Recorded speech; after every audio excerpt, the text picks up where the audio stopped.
Selanjutnya ini ada rumusan permasalahannya yang terdapat dalam penelitian ini.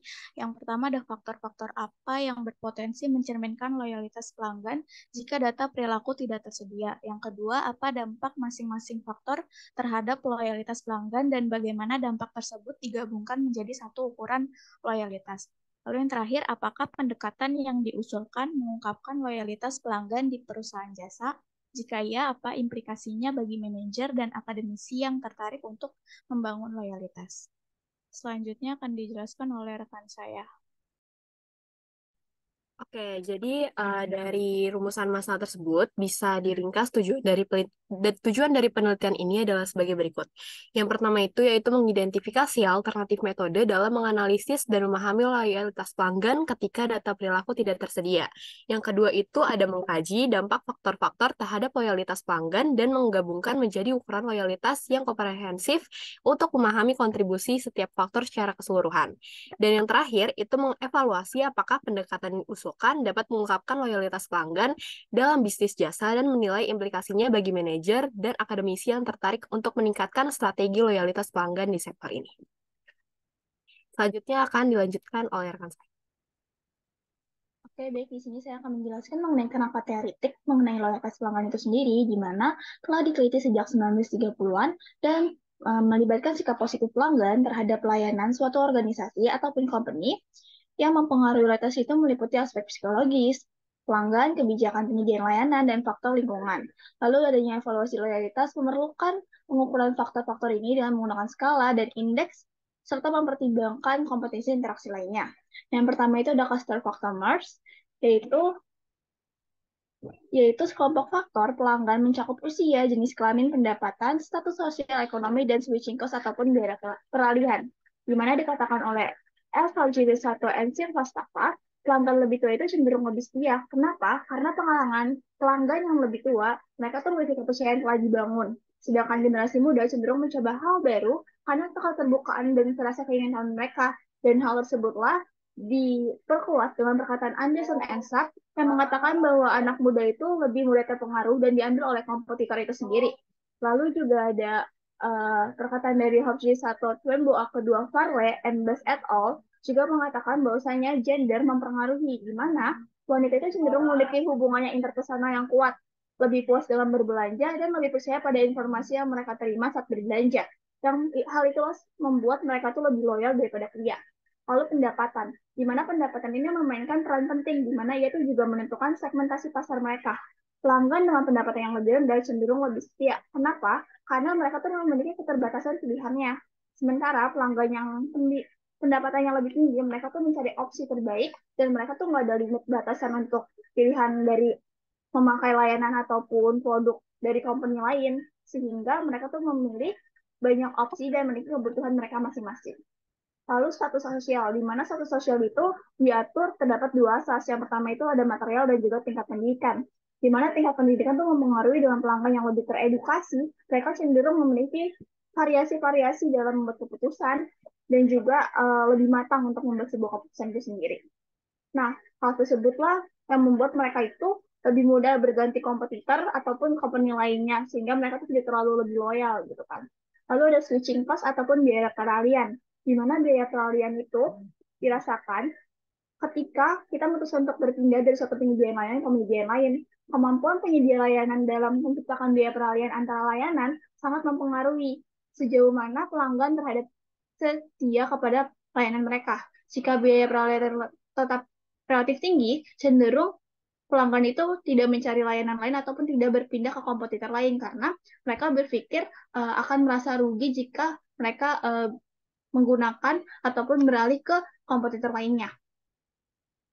Lalu juga yang kedua itu ada service profile factor. Nah, penting nih bagi layanan pelanggan memiliki staf yang berpengalaman dan terdidik. Pengalaman yang kerja dan kualifikasi staf mempengaruhi loyalitas pelanggan. Pelanggan kerja yang panjang dan pendidikannya tinggi membuat staf memahami kebutuhan pelanggan yang meningkatkan loyalitas mereka, di mana kita mengetahui bahwasanya kalau misalkan kita akan pergi ke tempat-tempat store yang stafnya itu lebih ramah, kita bakalan cenderung lebih balik lagi ke store tersebut dan juga kita akan rekomendasiin ke teman-teman kita lainnya.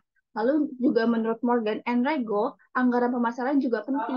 Jika perusahaan menghasilkan lebih banyak uang, untuk pemasaran itu menunjukkan minat yang lebih besar dari pelanggan dan dapat meningkatkan loyalitas. Karena jika anggaran pemasaran mereka tinggi, maka mereka akan memberikan potongan, diskon, bundling, ataupun hal-hal tersebut yang dapat meningkatkan pemasaran. Lalu ada tahap siklus hidup produk yang juga memainkan peran di mana pada tahap ini pelanggan baru mencoba layanan baru yang dampaknya terhadap loyalitas masih rendah. Namun saat layanan berkembang, pelanggan mudah lebih setia karena mereka lebih mengenal lebih dalam tentang produk-produk dari company kita sendiri.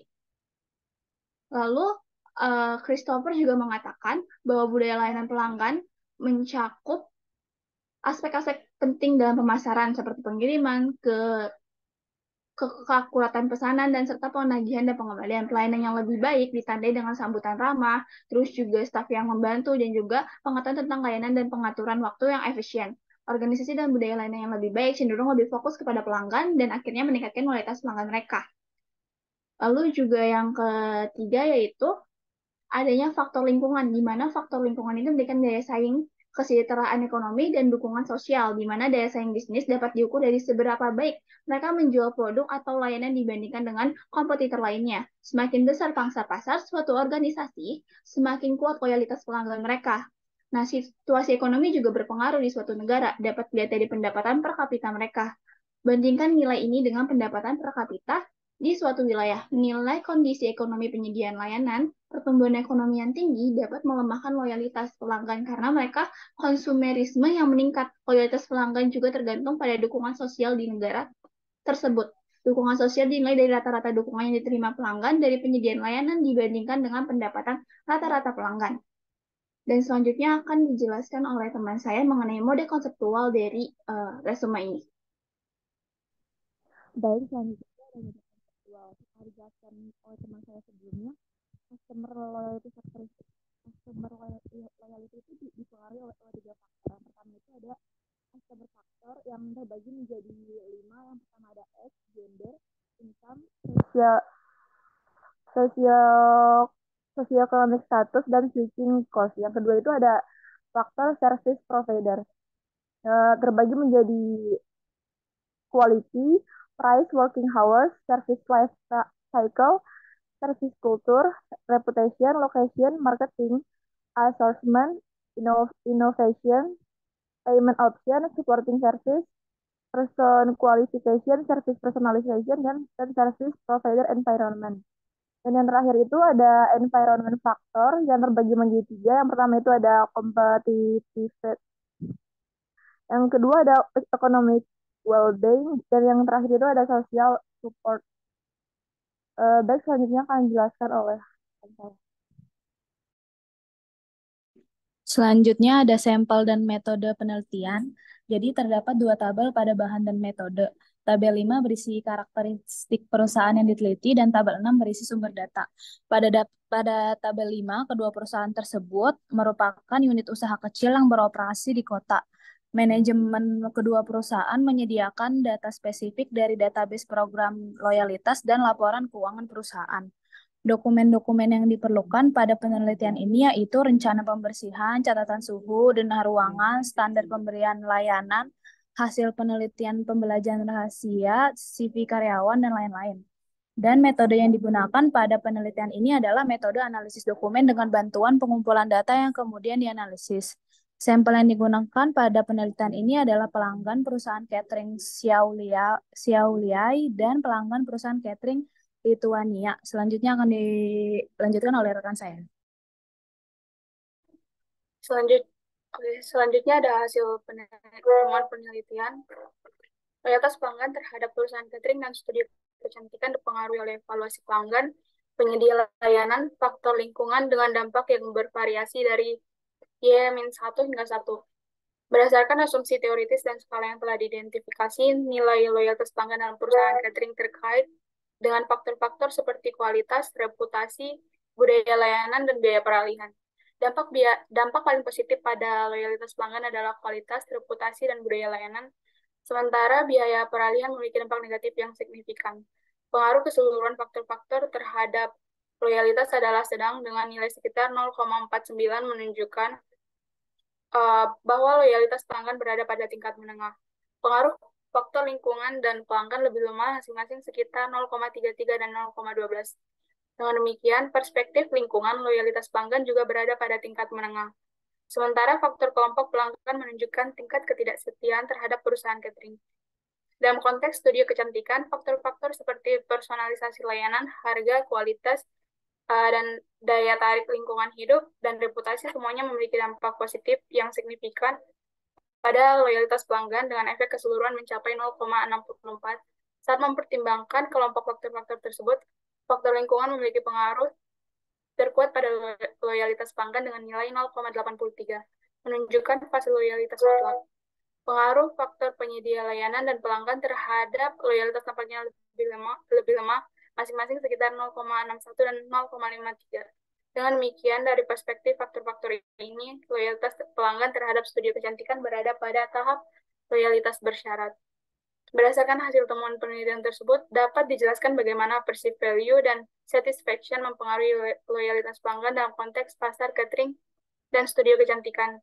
Yang pertama, dari segi kualitas, penelitian menunjukkan bahwa faktor kualitas memiliki dampak positif yang kuat terhadap loyalitas pelanggan di kedua industri. Pelanggan yang merasakan bahwa mereka menerima layanan atau produk berkualitas tinggi cenderung lebih loyal. Jika pelanggan puas dengan kualitas produk atau layanan, mereka lebih mungkin untuk tetap setia. Kemudian, dari segi reputasi, hasil penelitian juga mengungkapkan bahwa reputasi memiliki dampak positif yang kuat terhadap loyalitas pelanggan. Kepuasan yang berasal dari reputasi yang baik dapat memacu loyalitas pelanggan ketika ada personalisasi layanan. Dalam konteks studi kecantikan, personalisasi layanan memiliki dampak positif yang kuat terhadap loyalitas pelanggan. Ini menunjukkan bahwa kepuasan pelanggan meningkat ketika mereka merasa layanan disesuaikan dengan kebutuhan dan preferensi mereka. Keempat, ada harga. Dalam kasus studi kecantikan, harga memiliki dampak positif yang kuat terhadap loyalitas pelanggan. Ini mengidentifikasi bahwa harga yang kuat dengan nilai yang diberikan oleh layanan dapat meningkatkan kepuasan pelanggan. Dan yang terakhir, ada budaya layanan. Penelitian menunjukkan bahwa dalam industri catering, budaya layanan memiliki dampak positif terhadap loyalitas pelanggan. Budaya layanan yang baik dengan baik dan dihargai. Oke. Saya kembalikan ke moderator. Baik, sekian pemaparan dari kelompok kami. Kurang lebihnya mohon maaf. Wassalamualaikum warahmatullahi wabarakatuh. Oke, Waalaikumsalam warahmatullahi wabarakatuh. Baik, terima kasih kelompok 6, Lika dan kawan-kawan yang sudah mempresentasikan dengan baik. Mungkin saya bisa memberikan sedikit masukan atau komentar. Saya boleh di-share ininya, apa namanya, artikelnya.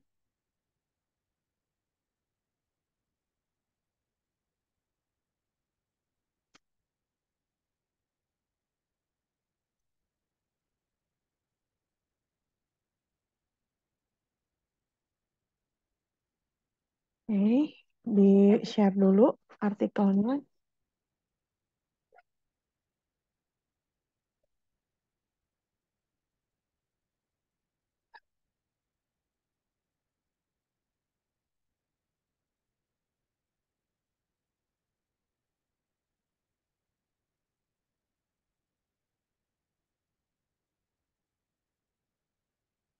Oke.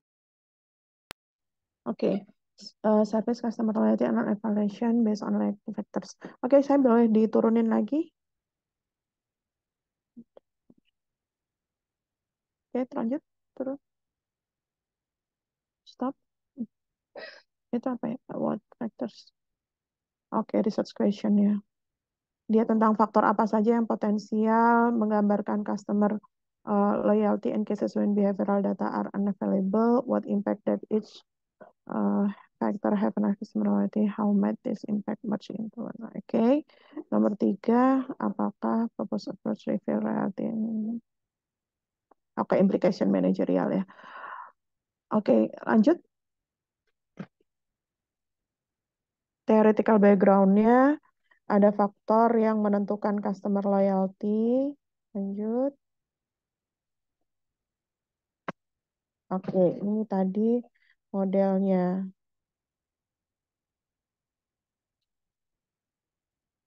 Oke, stop.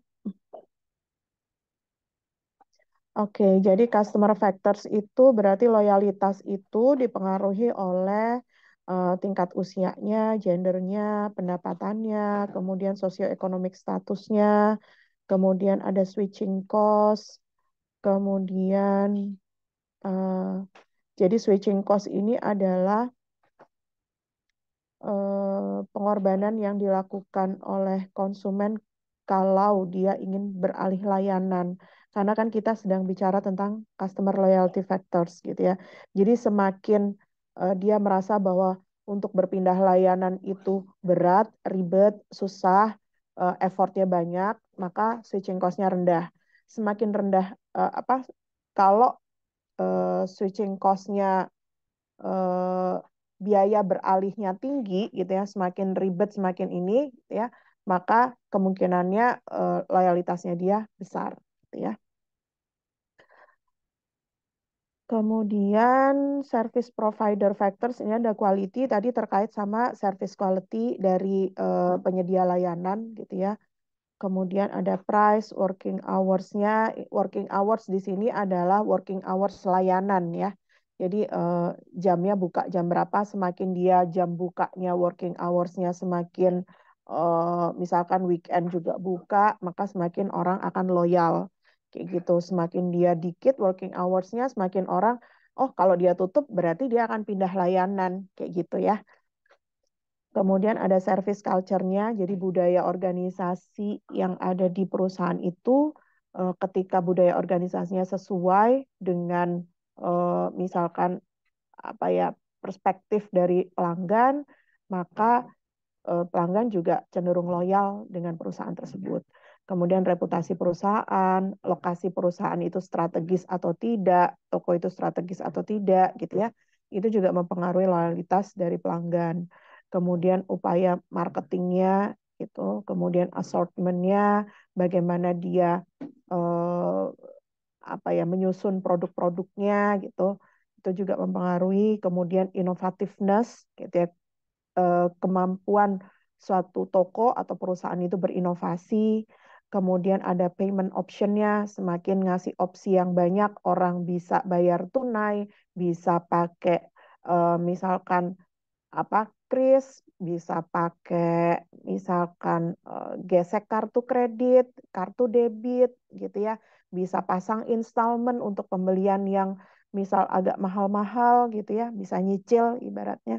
Nah, itu juga eh, merupakan layanan yang menjadi pertimbangan pelanggan dia harus loyal dengan toko tersebut atau tidak gitu ya.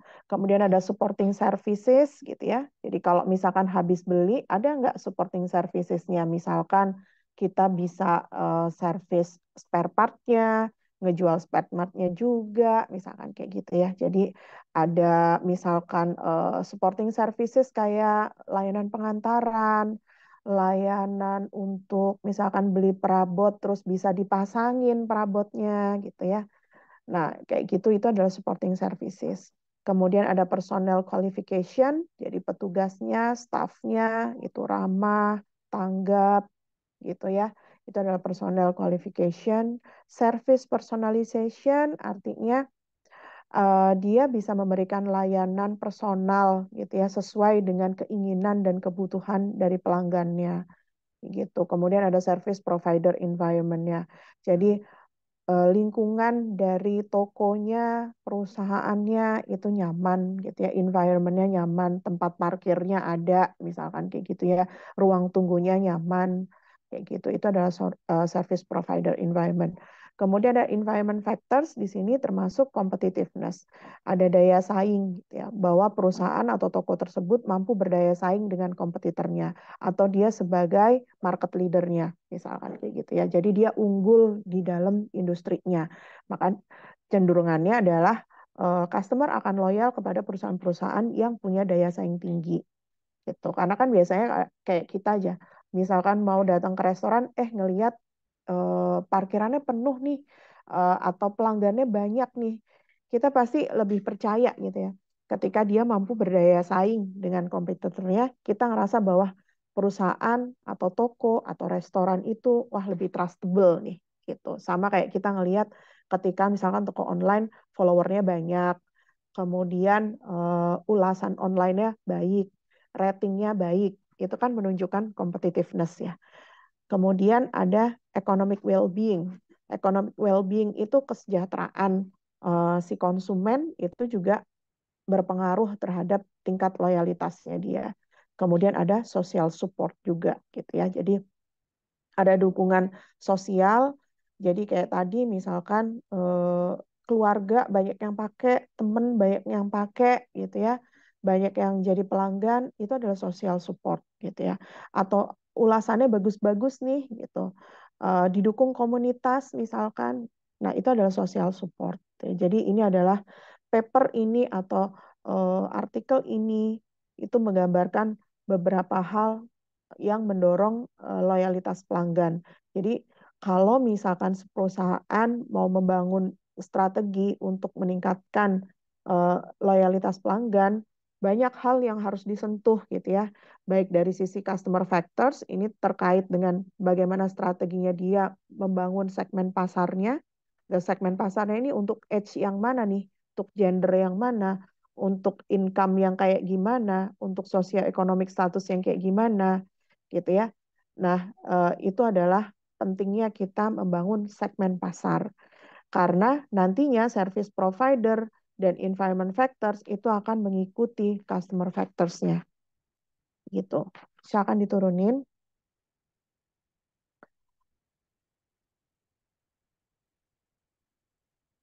Oke, ini adalah penjelasan di masing-masing variabel. Gitu ya, masing-masing faktornya tentang customer factors. Lanjut. Oke, stop.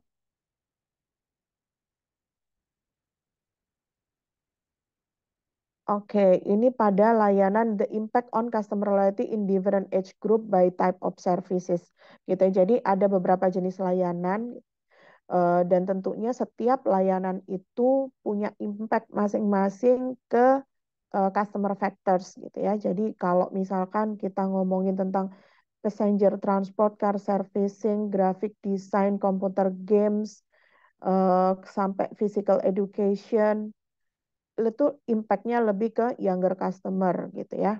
Yang lebih loyal itu adalah younger customer. Karena memang kemungkinannya adalah jasa-jasa seperti ini banyak dibutuhkan oleh pelanggan-pelanggan berusia muda. Gitu ya. Jadi kalau misalkan older customer, kita bisa lihat tuh layanannya lebih, mereka akan concern ke misalnya supply of internet connection, mobile phone networks, insurance tuh, credit cards, banking. Semakin dia usianya lebih tua, makin banyak pertimbangannya tentang misalkan opsi pembayaran, tentang asuransi, gitu ya, segala macam healthcare tuh, gitu ya, dentistry, gambling karena ini di luar negeri ya, jadi banyak orang-orang tua yang cari hiburan dengan apa namanya layanan gambling seperti ini. Terus hairdresser, barber itu jadi lebih fokusnya ke pelanggan-pelanggan yang berusia lebih tua, yang cenderung mereka akan loyal gitu ya kepada penyedia jasa yang seperti ini. Lanjut. Nah, tabel tadi itu membuktikan bahwa ternyata gender usia atau ya age itu mempengaruhi loyalitas orang. Tabel tadi itu membuktikan hal itu gitu ya. Lanjut.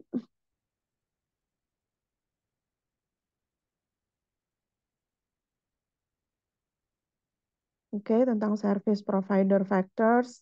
Ini tadi udah cukup jelas ya dari apa tadi sistematika yang digambarkan dari kerangka konseptual. Ya, lanjut. Turunkan mungkin lebih ke hasilnya ada nggak ya? Hasil statistiknya. Oke. Number of working hours per week. Limited to customer arrange beforehand less than. Oke. Nah, ini ya, impact to loyalty-nya semakin tinggi working hours per week ya, itu semakin orang impact on loyalty-nya semakin tinggi, bisa kelihatan ya gitu. Jadi kalau dia working hours-nya pendek, kecenderungannya orang ketika toko itu tutup, maka dia akan beralih ke layanan lainnya. Semakin dia buka terus, maka impact on loyalty-nya semakin tinggi. Gitu ya. Semakin kalau kalian jam 10 juga, jam 10 malam masih dilayanin, semakin kalian merasa nyaman gitu ya. Tapi ketika misalkan pedagangnya slow respon nih adminnya, pasti ketika kalian nunggu kok 5 menit nanya nggak dijawab ya, ya udah coba scroll ke yang lain gitu ya. Dan begitu yang lain ternyata responsif, maka kalian akan beralih layanan. Jadi berpindah keputusan pembeliannya, gitu kan logikanya. Oke, lanjut.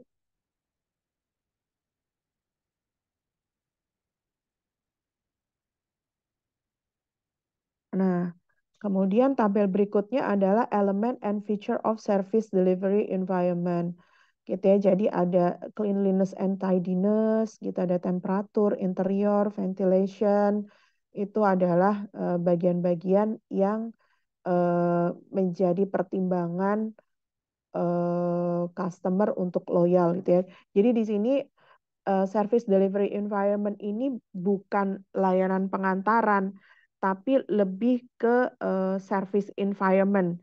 Kayak misalkan restorannya bersih, hotelnya bersih, misalkan gitu ya, tokonya bersih, AC-nya sejuk, interiornya bagus, kafenya nyaman nih, apa namanya, lightingnya, misalkan ada musiknya, misalkan kayak gitu ya. Nah, di sini teman-teman jangan salah memahami bahwa service delivery environment ini adalah layanan pengantaran. Tapi service delivery environment ini adalah tempat yang digunakan untuk delivering value, gitu ya, value delivery-nya. Gitu. Jadi bukan product delivery, tapi value delivery. Lebih ke tentang shop environment-nya atau company environment. Gitu ya. Jadi makanya ada cleanliness and tidiness, temperatur, interior, and ventilation. Oke, lanjut. Jadi environment factors ini yang tadi ya terkait tentang competitiveness, kemudian economic well-being. Economic well-being itu kesejahteraan orang, gitu ya, kesejahteraan orang, kemampuan orang, daya beli orang itu mempengaruhi loyalitasnya dia, ya. Oke, karena terbukti dengan kalau kita daya belinya rendah, maka kita akan pilih-pilih ke perusahaan mana yang ngasih misalkan diskon gede, kita akan beli di situ. Begitu dia nggak ngasih diskon, kita stop beli dan kita beralih layanan lagi, gitu ya. Tandanya ketika kita masih memperhitungkan gitu, maka economic well-being-nya belum stabil. Gitu. Tapi kalau misal pelanggannya dia economic well-being-nya udah oke, gitu ya, dia nggak akan mikir tuh toko mana yang ngasih diskon, gitu ya. Karena artinya dia udah tahu brand mana yang bisa ngasih value yang sesuai sama dia. Dia udah nggak mikirin tuh gitu tentang hal itu. Tapi ketika pelanggannya segmentasinya itu masih berada pada economic well-being yang rendah, gitu ya, maka kecenderungannya dia akan nggak gampang loyal, gitu ya. Itu misalkan segmentasi pasarnya anak remaja, gitu ya. Misalkan daya belinya kan cenderung masih rendah karena hanya dapat uang saku dari orang tuanya. Maka anak-anak remaja ini akan cenderung milih brand yang mana yang ngasih diskon gitu ya. Kalau stop ngasih diskon, dia pindah ke brand lainnya gitu ya. Beda sama misalkan lebih ke misalkan orang-orang dewasa yang sudah punya daya beli yang cenderung stabil, maka ketika dia cocok dengan satu brand, dia nggak akan pindah ke brand lainnya. Walaupun mau ada diskon, nggak ada diskon, dia cenderung loyal terhadap brand tersebut. Karena dia sudah memikirkan value gitu ya. Jadi nanti kalian baca di situ pasti bicara tentang value. Orang yang punya economic well-being yang baik gitu ya, yang sudah mapan, yang sudah stabil, yang dia pikirkan adalah value. Ya, tidak lagi benar-benar yang nominal price lagi gitu.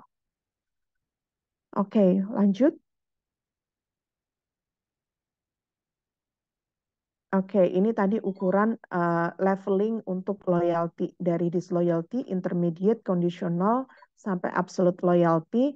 di mana tadi dia ngasih range-nya gitu ya. Ketika di atas 0,8, di sini 0,75, maka dikategorikan adalah absolute loyalty gitu ya. Maka ketika misalkan jumlah penggunanya berada di level 0,75 ke atas, maka kecenderungannya akan tinggi tingkat loyalitasnya gitu ya. Jadi kalau misalkan dia punya pelanggan 1.000, misalkan 50%-nya 0,75 ke atas gitu nilainya, maka ya udah 50% itu loyalitasnya tinggi. Dan misal sisanya berarti itu yang dikasih treatment sama dia untuk buat mereka makin loyal gitu ya. Oke, lanjut lagi. Oke ya, ini besarnya impact on loyalty berdasarkan perankingan tadi gitu ya, impact loyalty impact-nya gitu. Oke, lanjut.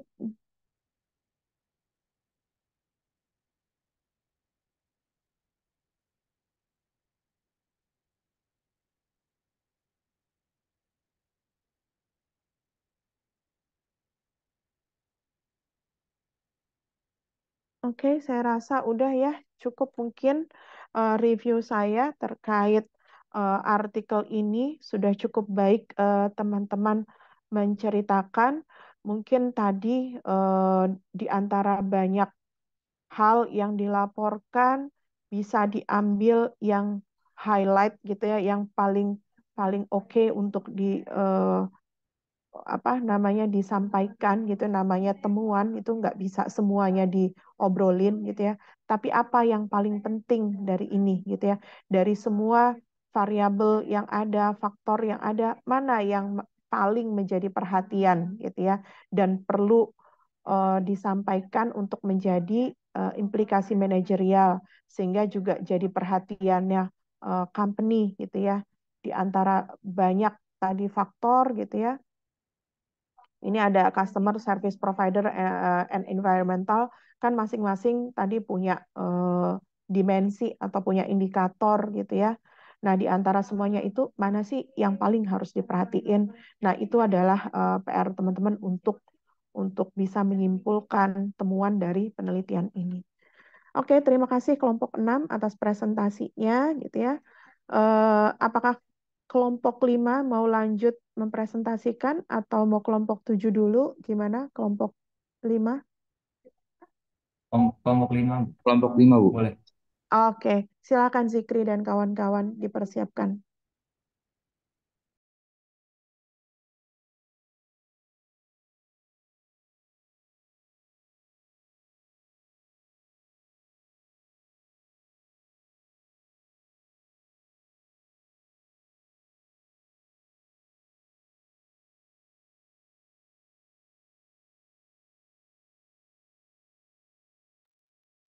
Ya, silakan Zikri dan kawan-kawan dimulai. 15 menit ya. Oke, Assalamualaikum warahmatullahi wabarakatuh. Selamat pagi Bu Teri, selamat pagi juga teman-teman semua. Jadi pada kesempatan kali ini kami dari kelompok 5 akan mempresentasikan tentang tugas yang sudah kami diskusikan bersama. Jadi kelompok kami memilih sebuah artikel yang berjudul The Main Influencing Factor of Customer Satisfaction and Loyalty in City Express Delivery. Oke, jadi kelompok 5 terdiri dari saya sendiri, Abinaya Akbar, kemudian ada David, Andre Kurniawan, Muhammad Fikri, kemudian ada Said, dan juga Zikri Alamsyah. Ini ada bagian depan artikel yang telah kami pilih. Boleh di bawah lagi. Ini ada kuartil artikel berdasarkan website Skimago yang kami pilih. Oke, selanjutnya akan dijelaskan oleh rekan saya. Silakan. Selanjutnya ada latar belakang. City Express Service merupakan salah satu layanan utama yang dimiliki oleh perusahaan jasa pengiriman barang atau pos. Subindustri ini memiliki potensi permintaan pasar yang besar dan memiliki kesempatan untuk terus bertumbuh. Berdasarkan State Post Bureau Data, volume bisnis pengiriman barang atau pos di kota yang sama saja telah meningkat dari yang sebelumnya 2,29 miliar buah pada tahun 2013 menjadi 12,17 miliar pada tahun 2020. Terlepas dari pandemi yang melanda kala itu, industri ini masih terus berkembang tahun per tahun atau year on year sebesar 10,2% yang menjadikan City Express Service termasuk salah satu sub-industri dengan perkembangan tercepat di industri logistik Cina. Namun, walaupun bisnis ini mengalami perkembangan meningkatnya penawaran layanan dan diversifikasi produk, extensive operation mode tidak dapat memenuhi kepuasan dan permintaan pelanggan. Ditambah saat ini industri logistik bergantung pada tenaga kerja manual, bertransformasi menjadi industri yang menggunakan teknologi tinggi seperti penggunaan kecerdasan buatan, sehingga tumbuh permasalahan seperti kurangnya spesialisasi, biaya distribusi yang berlebihan, super after sales support atau kualitas layanan yang di bawah standar menjadi semakin marak terjadi, sehingga terjadi penurunan kepuasan dan loyalitas pelanggan. Akibatnya pada kuartal pertama tahun 2021 saja kerugian bersih industri ini mencapai 144 juta yuan dan secara persentase pendapatan turun sebanyak 285,69% year on year. Contohnya seperti GNT, perusahaan ini menempati peringkat akhir dalam survei yang diberlakukan layanan China Post pada akhir kuartal 3 tahun 2021. Dapat disimpulkan yang seharusnya perusahaan lakukan pada industri ini tidak hanya sekedar memperlihatkan dan mempertimbangkan hal-hal terkait biaya dan harga, namun juga harus memperhatikan kepuasan pelanggan dan upaya untuk memaksimalkan keuntungan tunggal atau single profit menjadi maksimalisasi keuntungan secara keseluruhan atau overall profit. Selanjutnya ada rumusan permasalahan. Penelitian ini memiliki beberapa rumusan masalah yang jawaban dan kebenarannya akan dimuat dalam penelitian kali ini, yaitu antara lain pertama ada apa saja faktor utama yang mempengaruhi loyalitas pelanggan. Yang kedua, bagaimana pemecahan masalah terhadap rendahnya kepuasan dan loyalitas pelanggan dari perusahaan ekspres kota. Selanjutnya ada tujuan penelitian. Penelitian ini bertujuan untuk menentukan aspek peningkatan pelayanan yang dapat secara lebih efektif dan cepat dalam meningkatkan kepuasan pelanggan dalam melakukan pengiriman ekspres antar kota sehingga melalui hal tersebut dapat meningkatkan loyalitas pelanggan. Untuk yang selanjutnya akan dilanjutkan oleh rekan saya.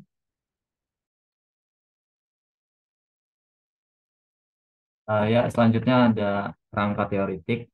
Penelitian ini memiliki landasan teori yang melibatkan 3 aspek utama, yaitu kualitas layanan, kepuasan pelanggan, dan kesetiaan pelanggan. Model evaluasi kualitas layanan yang dikenal saat ini adalah yang diusulkan oleh Zeitamel dan kawan-kawan pada tahun 1985. Model ini mengukur kualitas layanan dengan mengukur perbedaan antara harapan layanan pelanggan dan persepsi layanan dari 5 aspek.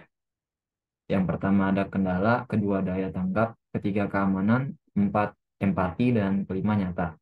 Selain itu, teori inkonsistensi harapan Oliver meletakkan dasar yang kuat untuk penelitian kepuasan. Penelitian tentang kepuasan pelanggan di Tiongkok dimulai pada awal abad ke-21. Penelitian tentang kepuasan industri pengiriman ekspres berfokus pada analisis faktor-faktor yang mempengaruhi dan metode evaluasi yang inovatif. Teori loyalitas sikap yang dikemukakan oleh Hallowell pada tahun 1996 memberikan landasan teoritis untuk evaluasi kualitas layanan secara tidak langsung dengan menggunakan loyalitas pelanggan. Dalam bidang logistik ekspres, penelitian mengenai hubungan antara kualitas pelayanan dengan kepuasan pelanggan menunjukkan bahwa kualitas pelayanan merupakan faktor utama yang mempengaruhi kepuasan pelanggan. Pada tahun 1980, Oliver menunjukkan bahwa kualitas pelayanan merupakan pendorong penting kepuasan pelanggan, apakah itu kepuasan berorientasi transaksi atau kepuasan kumulatif. Berdasarkan landasan teori kepuasan pelanggan dan layanan ekspres, Keyword pada tahun 2022 menemukan bahwa kualitas layanan mempunyai pengaruh yang signifikan terhadap kepuasan pelanggan dan kualitas yang dirasakan adalah faktor utamanya. Namun melalui analisis teoritis yang sistematis dan penyelidikan praktis, ia menemukan bahwa citra perusahaan, kualitas pelayanan, dan harga layanan memiliki dampak yang relatif signifikan terhadap kepuasan pelanggan. Di antaranya, citra perusahaan dan harga layanan merupakan faktor dasar yang mempengaruhi keandalan layanan pelanggan, daya tanggap, kenyamanan, dan jaminan yang rendah. Hal ini akan menyebabkan rendahnya kepuasan pelanggan dan mempengaruhi tingkat dan kualitas layanan ekspres secara keseluruhan. Selanjutnya akan dijelaskan oleh rekan saya.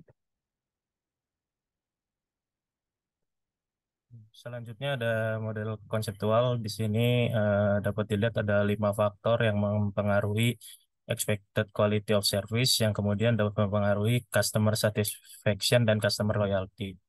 5 faktor ini adalah tangible, reliability, responsiveness, assurance, dan empathy. Di sini penjelasannya, dalam model ini dijelaskan jika kepuasan pelanggan baru muncul ketika mereka dapat merasakan kualitas layanan sebenarnya atau aktual sesuai dengan kualitas layanan yang mereka harapkan. Yakni setelah merasakan 5 dimensi kepuasan yang sudah disebutkan tadi, yakni tangible, reliability, responsiveness, assurance, dan empathy. Kepuasan pelanggan terhadap pelayanan mereka dapat mempengaruhi kepercayaan dan loyalitas mereka. Jika kepuasan yang mereka dapatkan naik, tentu hal tersebut dapat menaikkan tingkat kepercayaan dan loyalitas mereka. Begitupun sebaliknya, jika kepuasan pelanggan menurun, maka kepercayaan dan loyalitas mereka juga ikut menurun. Selanjutnya akan dijelaskan oleh teman saya. Oke, selanjutnya ada sampel dan metode penelitian. Jadi sampel penelitian ini didapat melalui sebuah kuesioner yang telah dianalisis reliabilitas dan validitasnya. Dalam analisis reliabilitas menggunakan koefisien Cohn-Bendit, sedangkan dalam analisis validitas menggunakan TSKMO atau Kaiser-Meyer-Olkin dan Bartlett Test of Sparsity yang berfungsi untuk menemukan dan menganalisis mengenai korelasi antara masing-masing indeks pengukuran. Kuesioner ini dikumpulkan dari bulan Juli hingga bulan Agustus tahun 2021. Kuesioner ini disebarluaskan baik secara online melalui chat, Weibo, dan aplikasi lainnya, maupun disebarluaskan dengan offline juga. Total data sampel yang telah dikumpulkan ada sebanyak 327 orang. Baiklah, berikutnya ada temuan penelitian. Dari penelitian ini dapat diambil bahwa melalui analisis yang telah dilakukan, dapat disebutkan bahwa indikator utama yang mempengaruhi kepuasan pelanggan terhadap City Express Delivery secara berurutan adalah yang pertama ada tanda terima yang mudah dipahami, kedua ada keamanan dalam mengirim pesan atau surat, ketiga yaitu komitmen waktu pengiriman, keempat aplikasi eksklusif untuk penanganan bisnis, kelima popularitas dan kredibilitas, dan keenam adalah cara menerima yang manusiawi. Sedangkan indikator utama yang mempengaruhi loyalitas pelanggan secara berurutan adalah pertama komitmen waktu pengiriman, kedua tingkat pencocokan antara harga dan layanan, ketiga popularitas dan kredibilitas, dan keempat adalah keamanan dalam mengirim pesan atau surat. Hasil tersebut didapatkan melalui kuesioner yang telah dianalisis reliabilitas dan validitasnya. Dalam analisis reliabilitas yaitu sudah disebutkan tadi menggunakan koefisien Cronbach, sedangkan dalam analisis validitasnya menggunakan tes KMO atau Kaiser-Meyer-Olkin dan Bartlett Test of Sparsity. Kuesioner yang dikumpulkan juga sudah disebutkan tadi dari bulan Juli hingga bulan Agustus tahun 2021 disebarluaskan secara online maupun offline dengan total sampel sebanyak 327 orang. Hasil tes yang didapat ini sebenarnya tidak sesuai dengan hipotesis yang dibuat karena ada beberapa alasan. Dibandingkan dengan hasil penelitian dari faktor utama yang mempengaruhi kepuasan pelanggan di industri lain, indikator yang tadi tanda terima yang mudah dipahami ini menjadi faktor yang penting untuk meningkatkan kepuasan pelanggan City Express Delivery. Karena barang pengiriman utama pengiriman ekspres ini adalah dokumen dan paket kecil lainnya. Dan objek layanan utamanya adalah perusahaan, sekolah, lembaga pemerintah, dan lainnya. Dokumen yang sederhana dan jelas dapat digunakan untuk penggantian akun atau penyimpanan informasi dengan lebih cepat sehingga menghemat waktu pengguna. Dengan membandingkan faktor-faktor utama yang mempengaruhi kepuasan dan loyalitas pelanggan, diketahui bahwa indikator popularitas dan kredibilitas, serta komitmen waktu pengiriman dan keamanan pengiriman adalah faktor umum yang mempengaruhi kepuasan dan loyalitas pelanggan. Tetapi urgensi dari ketiga faktor ini berbeda. Alasan untuk hal ini adalah bahwa kepuasan pelanggan adalah evaluasi layanan yang dibeli hanya satu kali atau dalam waktu singkat, sedangkan loyalitas adalah persepsi jangka panjang dari perusahaan atau layanannya. Metode penelitian yang diadopsi dalam paper ini lebih mengacu pada metode penelitian kepuasan industri lain. Tujuan makalah ini adalah untuk memberikan referensi untuk penelitian Open Express Satisfaction untuk selanjutnya. Perusahaan City Express harus menggabungkan situasi aktual ketika memilih cara meningkatkan kepuasan pelanggan dengan cepat. Di masa depan diharapkan konten penelitian penulis ini akan dibagi menjadi dua aspek. Pertama, meneliti metode untuk menganalisis kepuasan pelanggan express delivery di kota yang sama. Dan yang kedua adalah penelitian tentang sistem evaluasi dan indeks kepuasan pelanggan City Express. Hal ini untuk mengharapkan industri City Express ini dapat mengajukan lebih banyak proposal pengembangan ke depannya. Sekian presentasi dari kelompok kami. Terima kasih. Oke, terima kasih kelompok 5 yang sudah mempresentasikan ya terkait dengan ini ya layanan City Express. Oke, boleh saya di-share papernya, apa artikel jurnalnya? Oke, the main influencing factors of customer satisfaction and loyalty in City Express Delivery. Gitu ya. Jadi ini perusahaan pengantaran gitu ya atau layanan pengiriman, shipping atau delivery gitu ya. Oke, yang mempengaruhi customer satisfaction and loyalty. Boleh diturunkan lagi, agak digedein dikit tuh, boleh persentasenya? Oke, terima kasih. Ya, ini pakai SERVQual ya, dia introduction-nya. Oke, kita langsung ke kerangka teoretik. Oke, literatur review di sini. Coba di bagian atasnya sebelah kanan apa nih?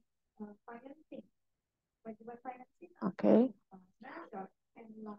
Service quality ya dari Zetamal tahun 85. Jadi ini kalau kita bicara tentang service quality, teman-teman semuanya, nggak cuma kelompok 5, pasti kalian nggak akan lepas dari Zetamal tahun 85.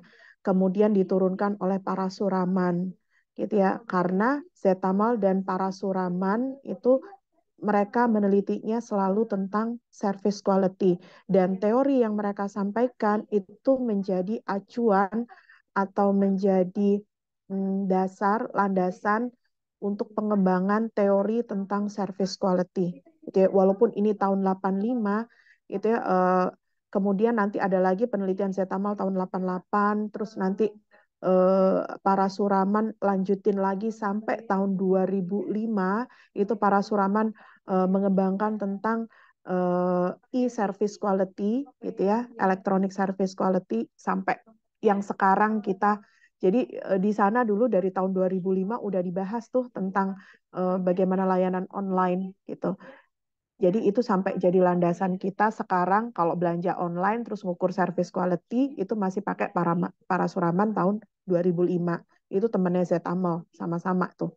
Karena di Zetamal et al itu di situ ada Parasuraman juga. Gitu. Kemudian akhirnya itu jadi landasan di penelitian-penelitian berikutnya orang lain meneliti tentang layanan online, itu indikatornya menjadi sangat berkembang itu ya dari mereka ini gitu ya. Jadi nanti kalau kalian skripsi mau bicara tentang kualitas layanan, maka tarikan pertamanya pasti Zetamal gitu ya. Dan Parasuraman. Kemudian berkembanglah teori-teori lainnya gitu. Kemudian di sini ada Oliver tahun 1980 nih. Nah, tuh stop di situ ada Oliver itu selalu bicara tentang bagaimana service quality mempengaruhi satisfaction, loyalty, itu selalu Oliver. Jadi kalau kalian bicara tentang satisfaction, tentang loyalty, bagaimana sih loyalty itu bisa terbentuk? Gimana sih prosesnya kalau orang puas itu kemudian jadi prediktor dia loyal? Gitu ya, kalau orang kepuasannya tinggi, maka prediksinya dia akan loyal dan seterusnya. Nah, itu selalu Oliver gitu ya, yang jadi landasan teorinya. Walaupun setelah itu berkembang penelitian-penelitian lain gitu ya. Nah, itu ada Oliver tahun 80, Oliver tahun 93, ini lebih ke loyalty ya. Bicara tentang loyalty, satisfaction and dissatisfaction itu di Oliver 93 ya. Nah, kemudian baru penelitian lainnya mengikuti penelitian Oliver tahun 93 gitu. Lanjut turun. Oke, ya. Research framework and hypothesis development-nya, nah SERVQUAL, gitu ya. SERVQUAL itu awalnya ada 5, gitu ya teman-teman ya.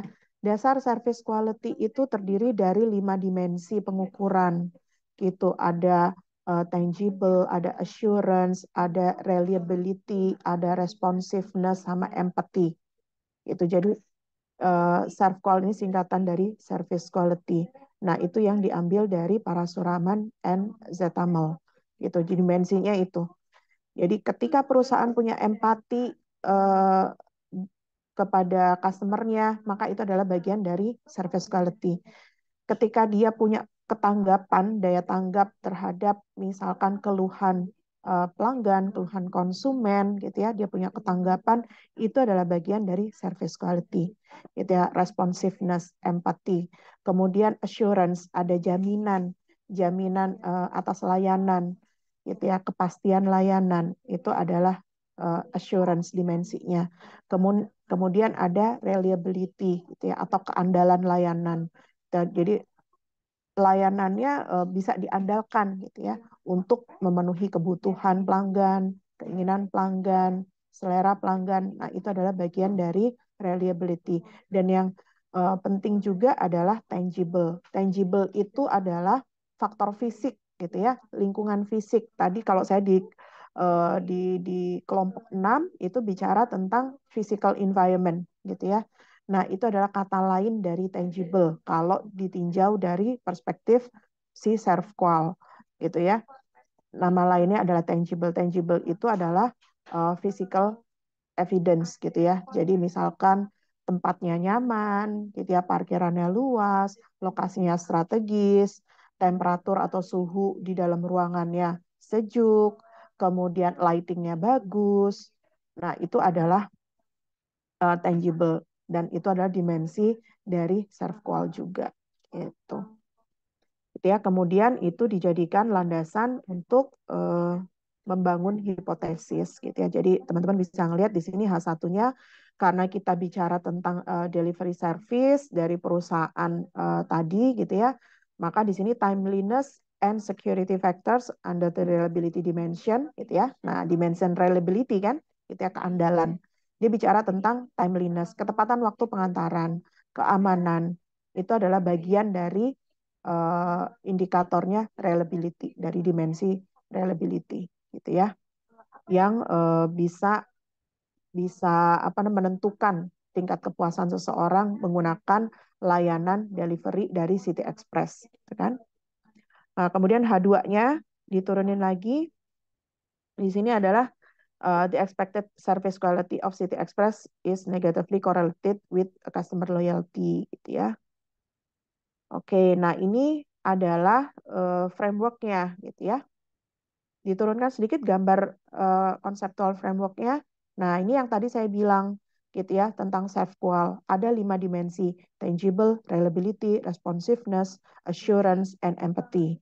Nah, kelima dimensi dari SERVQUAL ini mempengaruhi expected quality of service sama expected ini apa ini ya, quality of service, expected quality of service sama ya, padahal harusnya di sini actual gitu ya.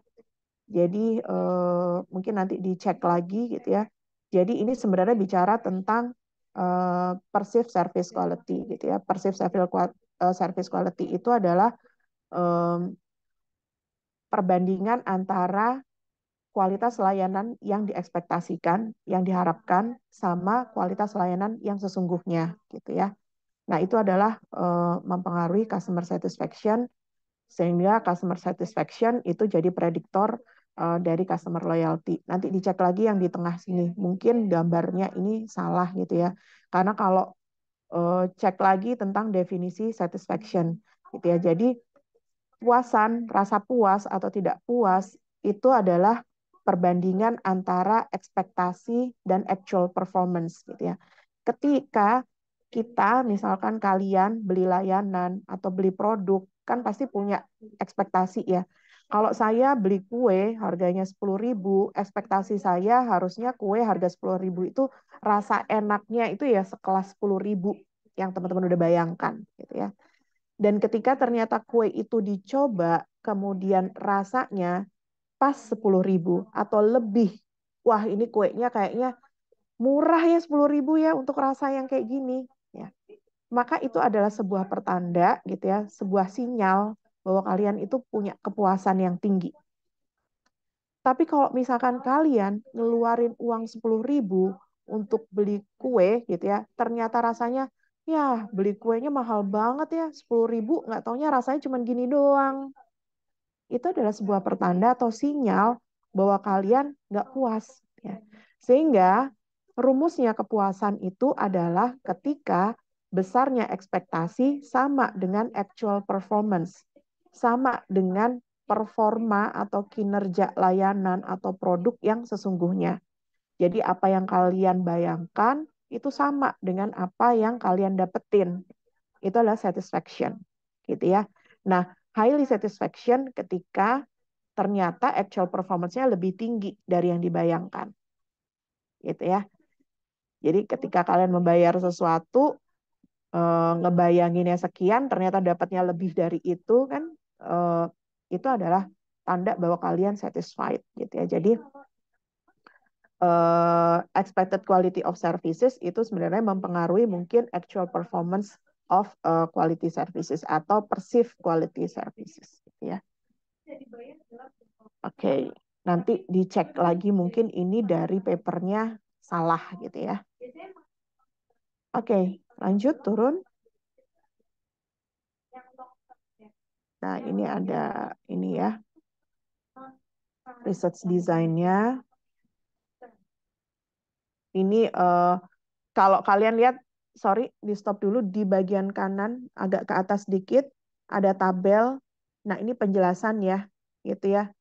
Kan di sini ada first level indikator, itu ada customer satisfaction, second level indikator ini adalah dimensi dari serve qual atau service quality. Kemudian third level indikator ini cakupannya, jadi tangible itu cakupannya apa? Gitu, equipment, gitu, perlengkapannya, courier staff dress, itu uniform ya atau seragamnya, bajunya, gitu ya. Itu courier staff dress, kemudian the inquiry way of order. Nah, apa aja nih ada form-form nggak gitu kalau orang mau pesan atau apa gitu ya. Kemudian the complaint channel-nya, dia mungkin punya hotline service kah atau customer care-nya mungkin ada complaint channel-nya. Ada nggak layanannya mesti email kemana atau mesti telepon kemana? Nah, itu tangible gitu ya. Kemudian reliability cakupannya apa? Popularity and credibility, delivery time commitment, mailing security, matching degree between price and service. Nah, itu adalah reliability ini kan tentang keandalan layanan gitu ya. Jadi layanan itu bisa dilihat andal gitu ya. Misal suatu perusahaan akan dinilai andal oleh konsumennya atau pelanggannya ketika dia populer atau kredibel gitu ya. Kemudian ketika dia punya komitmen untuk mengirimkan barang tepat waktu gitu. Kemudian ada mailing security, punya keamanan gitu ya ketika mengirimkan barang. Dia bisa menjamin keamanan. Kemudian ada matching degree between price and service. Ada kesetaraan gitu ya.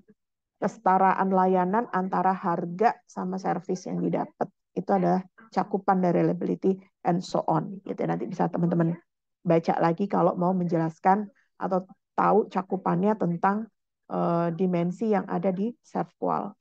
Oke, lanjut turun.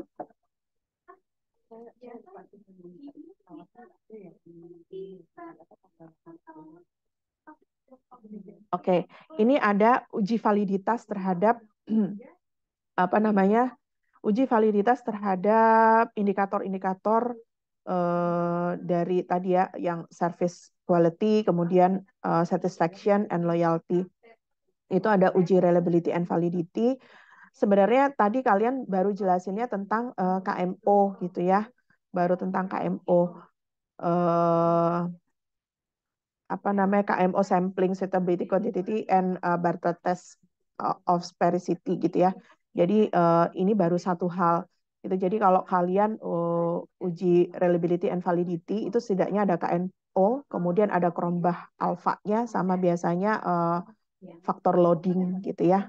Nilai faktor loadingnya itu juga harus cocok. Biasanya ada 3 itu yang jadi ukuran untuk uji atau tes validitas dan reliability gitu ya. Jadi itu biasanya nanti teman-teman ketika skripsi akan lakukan itu melalui software SPSS gitu.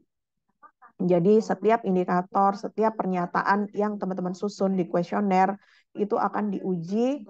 Jadi kalau validitas itu akan diuji kevalitannya, tingkat kevalitannya, pernyataan yang disusun di dalam kuesioner itu ditinjau kevalitannya untuk digunakan mengukur variabel gitu ya, mengukur variabel. Jadi misalkan kalau kalian mau bilang bahwa contohnya variabel sehat. Apa sih sehat itu indikatornya? Misalkan berat badan, misalkan wajahnya ceria, misalkan aktivitasnya cukup aktif. Nah, itu misalkan terus ada beberapa yang lain. Nah, sehat, wajahnya nggak pucat atau ceria gitu ya, kemudian aktivitasnya dia aktif, nggak loyo, nggak lemes, itu adalah cara mengukur sehat, gitu kan? Indikator untuk mengukur sehat. Nah, kayak tadi, indikator untuk mengukur kualitas layanan adalah reliability, responsiveness, empathy, kemudian ada tangible, ada assurance. Nah, itu adalah cara mengukur. Nah, pernyataan-pernyataan yang disusun untuk menggambarkan tadi serve qual itu harus diuji gitu ya, validitas dan reliabilitasnya. Itu jadi kalau validitas diuji keabsahannya atau valid atau tidak bisa digunakan untuk mengukur serve qual gitu ya. Tadi kalau saya contohkan tentang sehat, valid nggak sih gitu ya? Orang berat badan tertentu digunakan untuk mengukur sehat, valid nggak sih misalkan wajah yang nggak pucat itu jadi ukuran untuk mengukur sehat? Nah, itu diuji validitas gitu kan. Nah, nanti setelah diuji validitas ada uji reliabilitas gitu ya. Menguji tentang konsistensi. Apakah instrumen yang disusun, pernyataan-pernyataan yang disusun dalam kuesioner bisa nggak sih digunakan untuk penelitian lainnya? Nah, tingkat konsistensi itu diukur melalui reliabilitas gitu ya. Jadi ada di sini Cronbach alpha gitu. Di sini koefisien Cronbach gitu ya atau Cronbach alpha. Nih teman-teman bisa melihat di bagian reliability and validity analysis ini gitu ya. Oke, silakan diturunkan lagi. Oke. Nah, ini adalah finding-nya. Nah, berdasarkan itu mereka menjelaskan gitu ya finding-nya apa gitu. Oke. Kemudian, nah berarti di sini itu customer satisfaction dia ada berapa nih? Ada 0,12, 0,47, 0,10, 0,23, 0,08. Ada 5 gitu ya. Ada 5 indikator gitu ya. Ada karena bobotnya weight factornya di sini seperti ini gitu. Ada 5. Maka ada 5 pernyataan yang digunakan untuk mengukur satisfaction. Nah, tergantung ini angkanya ada berapa, itu adalah jumlah indikatornya. Gitu. Lanjut, turun.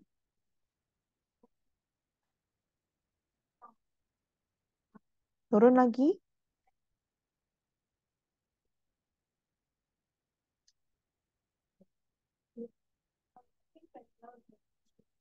Oke. Stop. Jadi ini yang tadi saya bilang ya. Yang gambar tadi itu ada kelirunya dari jurnal ini. Nih, di bagian tabel 2 reliability gitu ya, ada expected quality of service, ada perceived quality of service. Benar ya yang tadi saya bilang ya. Karena penjabaran definisi dari satisfaction itu adalah perbandingan antara expected and perceived. Perceived itu yang dirasakan, berarti after consume gitu ya, post purchase. Dan expected itu posisinya adalah pre-purchase. Dan expectation itu adalah perbandingan antara keduanya, membandingkan pre-purchase and post-purchase. Gitu. Jadi bisa dilihat gitu Cronbach alfanya antara keduanya gitu ya, di expected sama perceived quality. Berarti yang gambar tadi harus kalian koreksi gitu ya di apa research frameworknya kita atau conceptual frameworknya itu yang atas itu expected, yang bawah itu perceived. Itu perceived quality of service. Kalau tadi kan expected dua-duanya gitu ya. Nah, jurnalnya keliru tuh. Mesti dikoreksi sama kalian. Gitu. Nah, kemudian ini tentang reliability, yang tabel 3 ada validity, diturunkan lagi. Nah, dia pakai KMO Bartlett test gitu ya. Oke. Nah, ini apa namanya? Nilai yang didapat secara statistik gitu ya. Lanjut. Oke, ada questionnaire score table. Ada composite score, tangibility, responsiveness. Nah, ini mereka membandingkan gitu ya. Membandingkan antara masing-masing dimensi yang ada di SERVQUAL dibandingkan tingkat kekuatannya mana yang paling berpengaruh gitu. Yang mana yang paling berpengaruh. Gitu. Jadi di sini udah ada difference value-nya gitu ya. Jadi tangible ini sama-sama penting, jadi expected sama perceive-nya sama gitu ya. Nah, kayak gitu. Dia sedang membandingkan itu untuk menilai tingkat kepuasannya karena rumusnya kepuasan adalah perbandingan antara keduanya. Maka dia membandingkan dengan memunculkan difference value di sini gitu. Berarti kalau misalkan dia minus gitu ya. Nih ya, seperti yang saya jelaskan, kalau expected-nya 90, ternyata perceived quality-nya 89, di sini ada minus 0,6, berarti ini kan under gitu ya, under satisfaction, di bawah tingkat kepuasan. Orang tuh mikirnya se-reliable itu gitu loh, si City Express ini.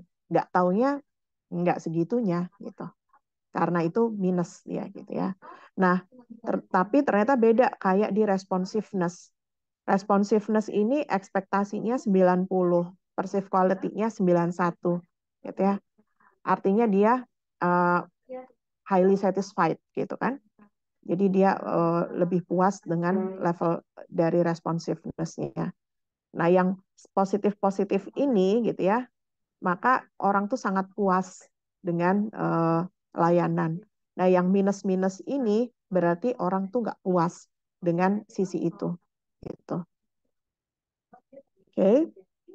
Kemudian di tabel 6 gitu, ini sama membandingkan juga ya, ada difference value sebenarnya sama, cuman tabulasinya kalau yang di tabel 5 dibikin menurun gitu ya. Ini difference value kan ditaruh di row, yang di tabel 6 ini difference value-nya ditaruh jadi kolom. Jadi sebenarnya bentuknya sama, cuman di apa namanya edit aja sama dia gitu ya. Jadi seperti itu, cara membacanya sama. Nah, ketika difference value-nya minus minus minus ini dengan artian bahwa expected-nya lebih rendah dari perceive-nya, maka dia sebenarnya nggak puas dalam hal ini. Cara bacanya gitu. Jadi kalau kalian ribet-ribet, wah baca nih artikel bahasa Inggris gitu ya, ribet, baca aja dari tabelnya gitu ya. Nah, dari cara baca tabelnya seperti itu sehingga kalian bisa menyimpulkan hal seperti itu. Gitu ya. Oke, lanjut. Nah, seterusnya sama ya seperti itu cara bacanya. Nanti di result and conclusion-nya dia akan bercerita. Jadi di sini dia cerita tentang angka-angka, di result and conclusion-nya dia lebih bicara tentang kemampuan analisis dari si author-nya gitu, menganalisis tentang rasa puas dan ketidakpuasan dan impact-nya terhadap loyalty. Itu yang akan dia jelaskan hasil analisisnya di result and conclusion. Gitu.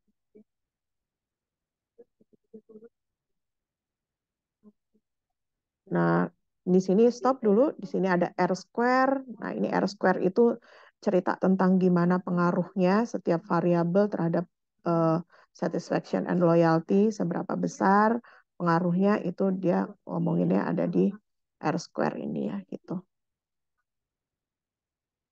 Kemudian dia regresinya, ini ada dia pakai regresi biasa gitu ya. Nah, ini bisa dilihat di standar koefisien beta nih. Kan ada unstandardized coefficient, standardized coefficient. Teman-teman bisa ngelihat besarnya efek itu di standardized coefficient atau nilai betanya. Yang paling tinggi nilainya, maka dia adalah yang paling berpengaruh.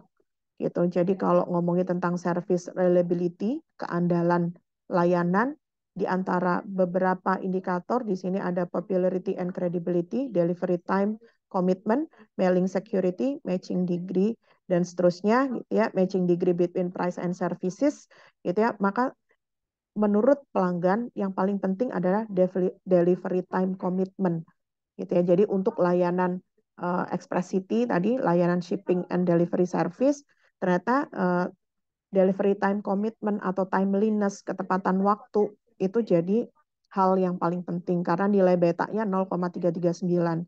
Sedangkan popularity and credibility cuma 0,314. Mailing security 0,266. Matching degree between price and services cuma 0,282. Jadi sebenarnya orang tuh dikasih mahal sedikit tuh nggak masalah karena sebenarnya matching degree between price and services itu cuma 0,282. Yang penting adalah timeliness delivery. Makanya sering kalau kita misalkan di layanan online, dikasih mahal sedikit, nggak apa-apa, yang penting cepat sampainya. Dan kita tahu pasti nyampainya akan kapan, gitu ya. Nah, jadi untuk layanan-layanan tertentu, gitu ya, contohnya seperti di layanan delivery service atau perusahaan shipping atau shipping company, gitu ya, ternyata delivery time ini jadi hal yang paling penting, gitu ya, terbukti dengan nilai beta yang lebih tinggi dibandingkan untuk item lainnya, gitu.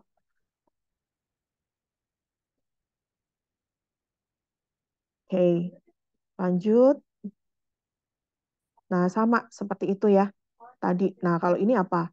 Ini masih juga oke, kok masih sama juga ya. Harusnya yang lainnya lagi gitu ya. Regression result of three level service quality reliability. Ini jurnal Q berapa ya?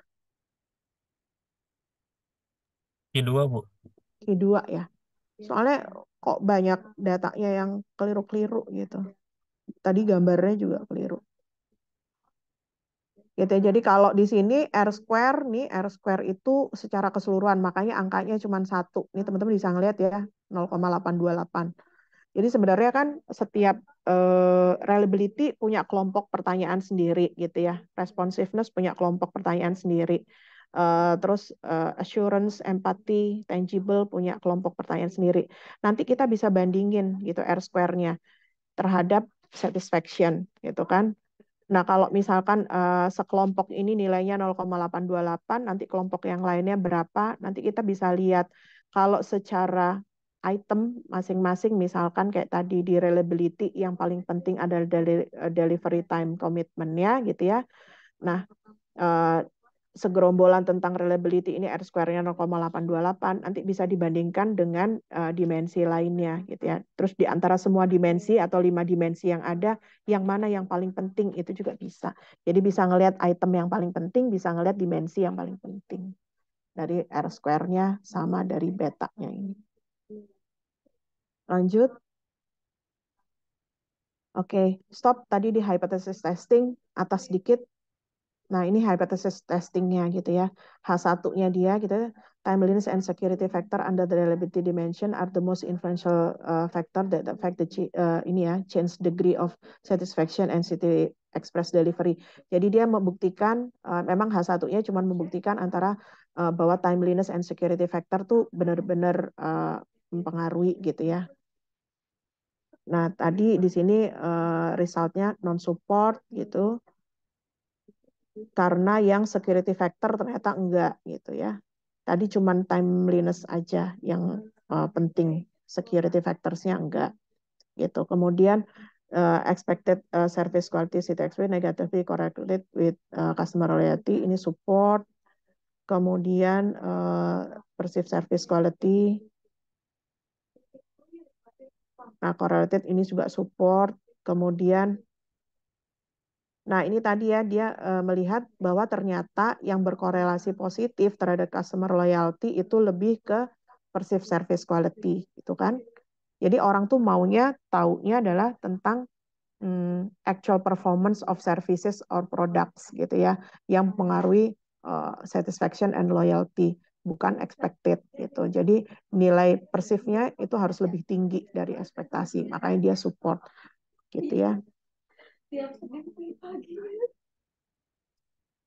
Oke, baru dia tutup di author contribution. Oke, kurang lebih itu yang bisa saya sampaikan. Mungkin ada hal-hal yang belum kalian akomodir di dalam paper kalian, bisa kalian update gitu ya, bisa kalian benerin, revisi, review lagi gitu ya, tulisan kalian. Seperti biasa, kemarin kalau ada kelompok-kelompok lain yang belum cocok, silakan dibenerin, kemudian submit ulang gitu ya. Oke, berikutnya Mel, tinggal berapa kelompok lagi ya? Satu kelompok lagi, Bu. Oke, silakan satu kelompok lagi kita tuntaskan. Silakan presentasi, setelah itu saya review.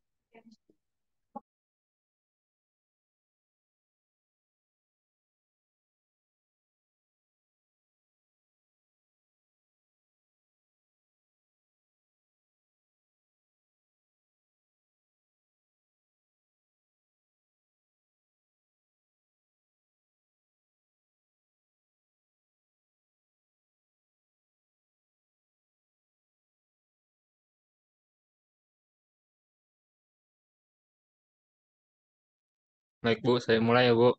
Assalamualaikum warahmatullahi wabarakatuh. Waalaikumsalam warahmatullahi wabarakatuh. Silakan. Selamat pagi semua. Yang terhormat kepada Ibu Terry sebagai dosen pengampu eh, manajemen pemasaran. Kami ingin menjelaskan resume artikel yang berjudul Customer Loyalty in E-commerce and Exploration of its Antecedents and Consequence. Oke, di sini kami akan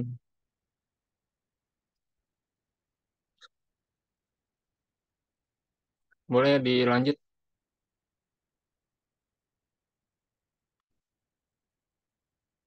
Oke, di sini ada anggota kelompok kami. Yang pertama ada Gio, Gustiar, Julio, saya sendiri, Muhammad Justin, Muhammad Farhan, dan Ibnu Haiban.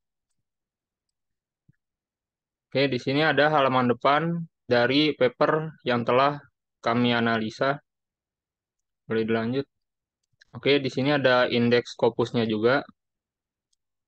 Oke, selanjutnya ada latar belakang yang akan dijelaskan oleh Giovanni. Baik, sebelumnya mohon maaf izin untuk off-cam karena terkendala jaringan. Selanjutnya adalah latar belakang. Latar belakang ini membahas mengenai pertumbuhan penjualan retail internet atau e-retailing pada tahun 2000 yang mencapai 25,8 miliar, yang meningkat sebesar 49% dibandingkan dengan penjualan tahun 1999, menurut survei perdagangan retail bulanan Biro Sensus AS. Pertumbuhan e-retailing ini mencerminkan keunggulan yang menarik, seperti fleksibilitas, peningkatan jangkauan pasar, struktur biaya yang lebih rendah, transaksi lebih cepat, beragamnya produk, kenyamanan, dan penyesuaian. Meskipun e-retailing memiliki beberapa keunggulan, e-retailing juga memiliki berbagai tantangan, terutama persaingan yang ketat di dunia perdagangan elektronik. Konsumen dapat dengan mudah membandingkan produk dan layanan dari berbagai pesaing dengan sedikit pengeluaran, waktu, atau tenaga pribadi, sehingga terjadi persaingan harga yang ketat dan hilangnya loyalitas merek. Pembahasan pada jurnal juga menekankan pentingnya loyalitas pelanggan sebagai jalan utama mencapai profit dari sudut pandang penjual. Tingginya biaya memperoleh pelanggan membuat hubungan pelanggan tidak selalu menguntungkan selama transaksi awal, tetapi lebih menguntungkan pada transaksi selanjutnya ketika biaya melayani pelanggan setia lebih rendah, barulah hubungan menghasilkan keuntungan. Untuk mendapatkan keuntungan dari basis pelanggan, e-retailer perlu memahami dasar-dasar e-loyalty dan mengidentifikasi faktor-faktor yang mempengaruhinya. Tujuan utama dari penelitian ini adalah mengidentifikasi faktor-faktor yang dijalankan secara manajerial yang berdampak pada loyalitas elektronik, serta menyelidiki sifat dampaknya. Jurnal ini disusun dengan merinci konsep loyalitas pelanggan, mengenalkan 8 faktor yang memengaruhi loyalitas elektronik, membahas konsekuensi dari e-loyalty, serta menguraikan metodologi penelitian dan hasil kajian empiris terkait 8 faktor tersebut.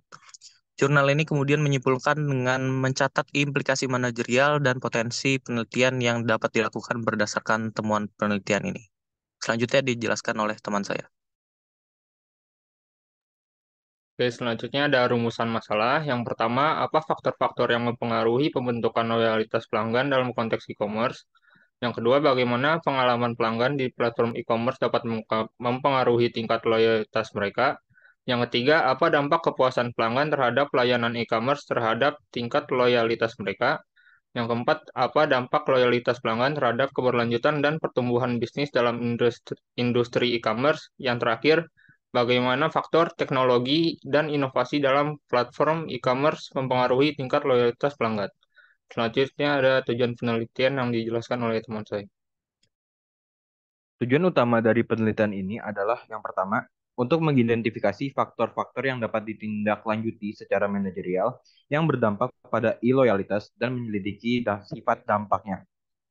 Yang kedua adalah untuk menyelidiki anteseden dan konsekuensi dari loyalitas pelanggan dalam konteks business to consumer atau B2C yang dilakukan secara online. Selanjutnya akan dijelaskan oleh Julio. Oke, izinkan saya untuk menjelaskan kerangka teoretik dari resume artikel kami ya. Yang pertama ada customer loyalty. Pandangan awal tentang loyalitas merek berfokus pada pembelian ulang. Brown mengatakan loyalitas diklasifikasikan dalam 4 kategori berdasarkan pola pembelian konsumen. Yang pertama, kesetiaan tanpa batasan. Yang kedua, kesetiaan terbagi. Yang ketiga, kesetiaan yang tidak stabil. Dan yang keempat, tidak ada kesetiaan. Angel dan Blackwell pada tahun 1982 mengatakan loyalitas merek adalah respon preferensial, sikap, dan perilaku terhadap merek dalam suatu kategori produk selama waktu tertentu oleh konsumen. Jacobi pada tahun 1971 mengatakan loyalitas adalah proses pembelian yang disebabkan oleh proses psikologis. Menurut Asael pada tahun 1992 mengatakan loyalitas merek adalah sikap yang menguntungkan terhadap merek yang menghasilkan pembelian yang konsisten dari waktu ke waktu. Untuk tujuan kami mendefinisikan e-loyalty sebagai sikap yang menguntungkan dari pelanggan terhadap e-retailer yang menghasilkan perilaku pembelian uang. B. Ada antecedents of e-loyalty. Untuk mendapatkan pemahaman yang lebih rinci tentang faktor-faktor yang mempengaruhi kesetiaan pelanggan online, penulis jurnal telah melakukan wawancara dengan 42 individu yang terinci dari 15 pembeli online, 15 eksekutif di bidang e-commerce, dan 12 desainer situs web e-commerce profesional. Setiap individu diminta menjawab 6 pertanyaan umum tentang perilaku berbelanja online. Berdasarkan wawancara mendalam ini, teridentifikasi 8 faktor bisnis online yang tampaknya mempengaruhi kesetiaan online, yaitu yang pertama customization, yang kedua contact interactivity, yang ketiga cultivation, yang keempat care, yang kelima community, yang keenam choice, yang ketujuh convenience, dan yang kedelapan character. Untuk singkatnya, faktor-faktor ini disebut sebagai 8C. Setiap faktor akan dijelaskan secara singkat di bawah ini. Yang pertama, customization atau personalisasi. Personalisasi adalah kemampuan penjual online untuk menyesuaikan produk, layanan, dan lingkungan transaksional kepada pelanggan individu. Hal ini memungkinkan pelanggan menemukan produk yang ingin mereka beli dengan lebih mudah dan membuat mereka merasa memiliki lebih banyak pilihan. Yang kedua, contact interactivity atau interaktivitas kontak. Interaktivitas kontak mengacu pada hubungan dinamis antara penjual online dan pelanggan situs web, pelanggan melalui situs web mereka. Ini mencakup ketersediaan alat dukungan pelanggan yang efektif dan kemampuan komunikasi dua arah. Interaktivitas kontak diharapkan dapat meningkatkan kesetiaan pelanggan karena memudahkan pelanggan dalam mencari informasi dan meningkatkan nilai transaksi. Yang ketiga, ada cultivation atau budidaya. Budidaya adalah sejauh mana penjual online memberikan informasi yang relevan dan insentif kepada pelanggan untuk memperluas pembelian mereka seiring berjalannya waktu. Ini mencakup memberikan informasi yang diinginkan secara proaktif kepada pelanggan dan mengajak mereka untuk kembali berbelanja. Yang keempat, ada care atau perhatian. mengacu pada perhatian yang diberikan oleh penjual online terhadap semua aktivitas antarmuka pelanggan, baik sebelum maupun setelah pembelian. Ini mencakup memastikan tidak ada gangguan dalam layanan dan menangani masalah pelanggan dengan cepat. Pelayanan yang baik penting karena pelanggan online memiliki akses instan ke pesaing dan perhatian yang kurang dapat menyebabkan pelanggan beralih ke penjual lain. Yang kelima ada community atau komunitas. Komunitas virtual adalah entitas sosial online yang terdiri dari pelanggan yang ada dan potensial yang diorganisir dan dipelihara oleh penjual online untuk memfasilitasi pertukaran opini dan informasi tentang produk dan layanan yang ditawarkan. Komunitas ini dapat mempengaruhi kesetiaan pelanggan karena memungkinkan pelanggan berbagi pendapat dan pengalaman mereka, mengidentifikasi dengan merek, dan membangun hubungan sosial dengan sesama pelanggan. Yang keenam, ada choice atau pilihan. Penjualan online biasanya dapat menawarkan berbagai kategori produk dan produk yang lebih bervariasi dalam setiap kategori. Ini dapat mengurangi biaya, waktu, dan usaha yang dikeluarkan pelanggan dalam mencari produk yang mereka inginkan. Penjual online yang menawarkan lebih banyak pilihan dapat menjadi tujuan utama bagi pelanggan yang mencari berbagai produk. Yang ketujuh, ada convenience atau kenyamanan. Kenyamanan mengacu pada sejauh mana pelanggan merasa bahwa situs web mudah digunakan dan ramah pengguna. Informasi yang mudah diakses dan proses transaksi yang sederhana merupakan faktor penting untuk menyelesaikan transaksi dengan sukses. Kenyamanan ini dapat mempengaruhi kesetiaan pelanggan karena pelanggan online mengharapkan proses yang cepat dan efisien. Yang terakhir ada karakter, adalah citra atau kepribadian keseluruhan yang diproyeksikan oleh penjual online kepada pelanggan melalui teks, gaya, grafis, warna, logo, dan slogan atau tema di situs web. Karakter ini penting karena situs web dapat terasa tidak personal dan membosankan tanpa interaksi tatap muka yang biasa terjadi di tempat berbelanja konvensional. Karakter yang unik dapat mempengaruhi persepsi pelanggan tentang merek dan meningkatkan kesetiaan pelanggan. Kami menghipotesiskan bahwa semakin tinggi 8C yang dipersepsikan positif dari penjual online, semakin tinggi pula kesetiaan pelanggan mereka. Lalu yang terakhir di kerangka teoretikal ini ada behavioral consequences of e-loyalty. Setelah membahas faktor-faktor yang mempengaruhi kesetiaan online, sekarang kita akan fokus pada konsekuensi perilaku dari kesetiaan tersebut. Menurut Zaitamel, Berry, dan Parasuraman pada tahun 1996, pelanggan yang setia menjalin hubungan dan berperilaku berbeda terhadap perusahaan daripada pelanggan yang tidak setia. Kesetiaan pelanggan mempengaruhi hasil perilaku dan menghasilkan profitabilitas perusahaan. Sementara pelanggan yang setia mempertimbangkan aspek ekonomi dari transaksi dan hubungan dengan perusahaan, pelanggan yang kurang setia lebih fokus pada aspek ekonomi. Menurut Jane, Vincent, dan Malhotra pada tahun 1987. Penelitian oleh Reichelt dan Sase pada tahun 90 mengungkapkan bahwa pelanggan yang setia memiliki elastisitas harga yang lebih rendah daripada pelanggan yang tidak setia dan bersedia membayar lebih untuk tetap berbisnis dengan pengecer pilihan mereka daripada mengalami biaya pencarian tambahan. Menurut Sambandam dan Lord pada tahun 1995, mengatakan kesetiaan terhadap bisnis mengurangi ukuran set pertimbangan dan jumlah usaha yang dikeluarkan dalam mencari alternatif sementara meningkatkan keinginan individu untuk membeli dari bisnis online tersebut di masa depan. Rachel pada tahun 1993 meneliti implikasi langsung dari kesetiaan terhadap pendapatan dan profitabilitas perusahaan. Sementara peneliti seperti Gremler pada tahun 1995 dan Dick dan Basu pada 1994 telah memeriksa dampak kesetiaan pelanggan terhadap perilaku pelanggan. Salah satu hasil perilaku yang diharapkan muncul dari kesetiaan online adalah penyebaran kata-kata positif, yang artinya sejauh mana seseorang mengatakan hal-hal positif tentang penjual online kepada orang lain. Seperti yang dicatat oleh Dick dan Basu pada tahun 1994 dan Hegel dan Armstrong pada tahun 1997, pelanggan yang setia lebih cenderung memberikan penyebaran kata-kata positif. Oleh karena itu, kami mengusulkan bahwa kesetiaan pelanggan terhadap penjual online akan memiliki hubungan negatif dengan upaya mereka dalam mencari alternatif, tetapi hubungan yang bersifat positif dengan perilaku penyebaran kata-kata positif dan kerelaan mereka untuk membayar lebih. Oke, nah selanjutnya akan dijelaskan oleh Ibnu. Oke, untuk selanjutnya ini ada model konseptual. Jadi, e-loyalty pelanggan itu seperti yang dijelaskan di kerangka teoretik, dipengaruhi oleh 8 faktor.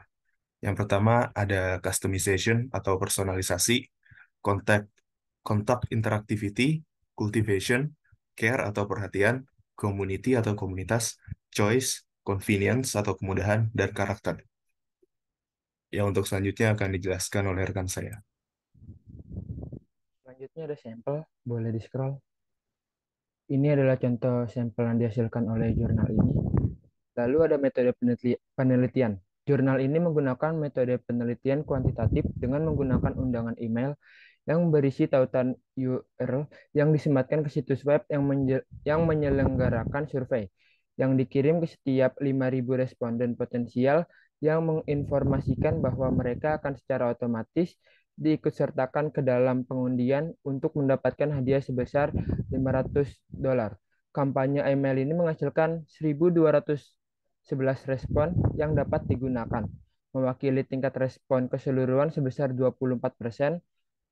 Untuk menilai keterwakilan sampel, kami mengumpulkan dan membandingkan data demografis tentang responden kami dengan data yang dilaporkan dalam sebuah studi nasional tentang pembeli online yang dilakukan oleh Greenfield Online.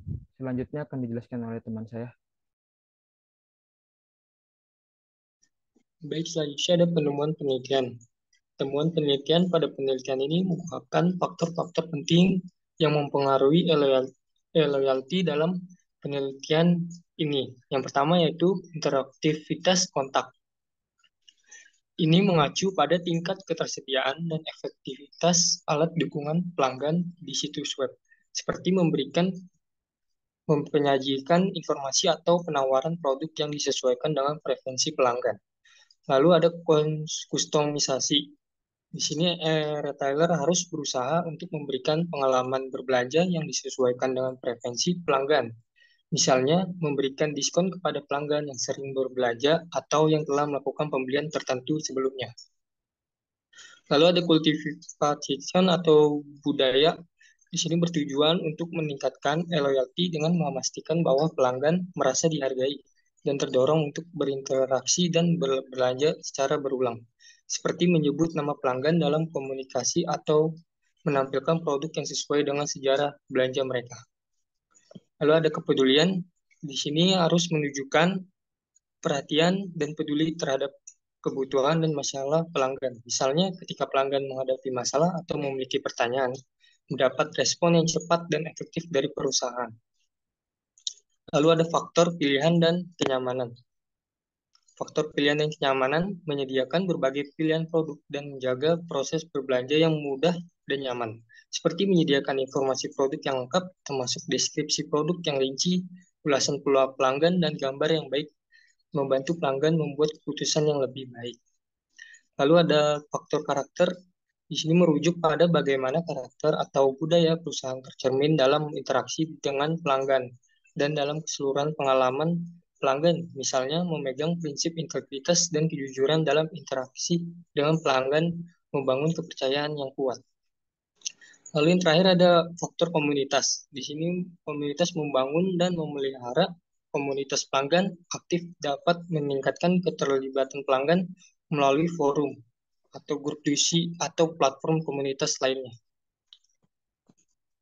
Baik, sekian dari kelompok kami. Assalamualaikum warahmatullahi wabarakatuh.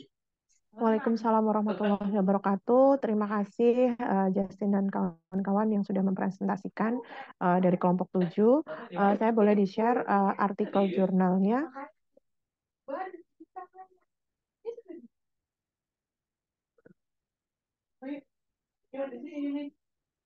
Oke, bisa diturunkan lagi. Kita langsung ke finding-nya aja ya. Saya coba kejar waktu.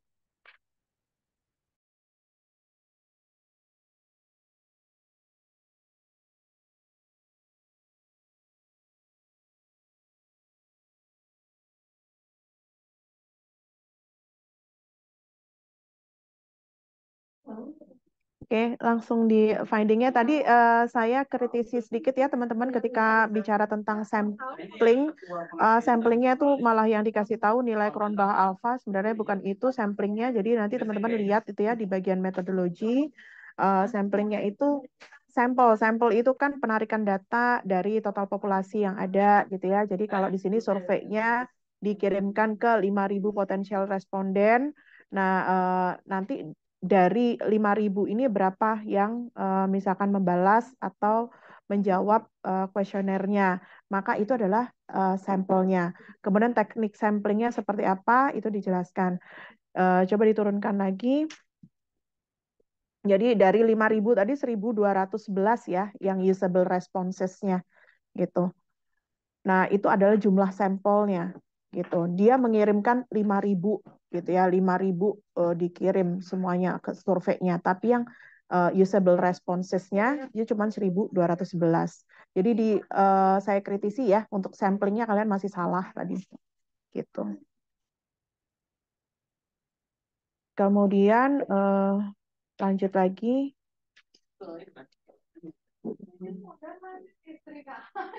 Nah, yang tadi kalian masukin ini adalah correlation matrix. Correlation matrix itu adalah untuk tahu hubungan atau korelasi gitu ya antar variabel yang ada di dalam sebuah model gitu ya. Kenapa harus diukur ini? Ini kaitannya sama kita untuk jadi sebenarnya kita sebelum mengukur tentang misalkan regresi atau apa, ketika kita menduga bahwa tadi misalkan C yang 8 tadi itu mempengaruhi loyalitas, kita harus tahu bahwa mereka ada kaitannya gitu ya. Mereka saling berhubungan. Maka diujilah lewat correlation ini. Gitu ya. Nah, tapi correlation ini juga tidak boleh melebihi dari 0,8. Gitu ya. Di sini kelihatan ini customization gitu ya.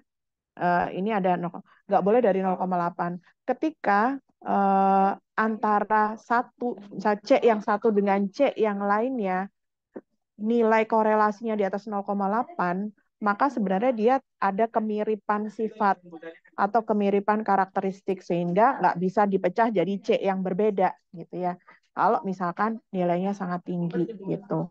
Jadi di istilah ekonomi statistik disebutnya multikolinearitas gitu ya. Jadi ketika nilai korelasinya di atas dari 0,8, maka dia disebut punya multikolinearitas, punya kemiripan sifat, sehingga dia nggak bisa dipisahkan menjadi misalkan dimensi yang berbeda, atau misalkan variabel yang berbeda, karena sebenarnya antara variabel yang satu dengan yang lain punya kemiripan sifat, atau dimensi yang satu dengan dimensi yang lain punya kemiripan sifat. Gitu. Maka dibatasi sampai angka 0,8 maksimum korelasi itu. Gitu ya. Oke, lanjut turun ke bawah. Nah, pasti nanti di bawah di antara C yang jumlahnya 8 tadi diukur mana C yang paling dominan mempengaruhi loyalitas. Gitu ya. Oke, turun lagi. Nah, ini ya di sini ada apa parameter estimate. Nah, ini sama parameter estimate itu sama. Kalau tadi saya jelasin di kelompok 5 yang sebelumnya itu ada nilai beta. Itu sama dengan parameter estimate. Gitu ya, kelihatan mana yang paling berpengaruh gitu ya. Ini konstanta, nggak usah diperhatiin, tapi lebih ke C1, C2, C3, C4, C5, C6, C7, C8. Nah, ini yang nilai paling besar ini kan ada di care 0,24.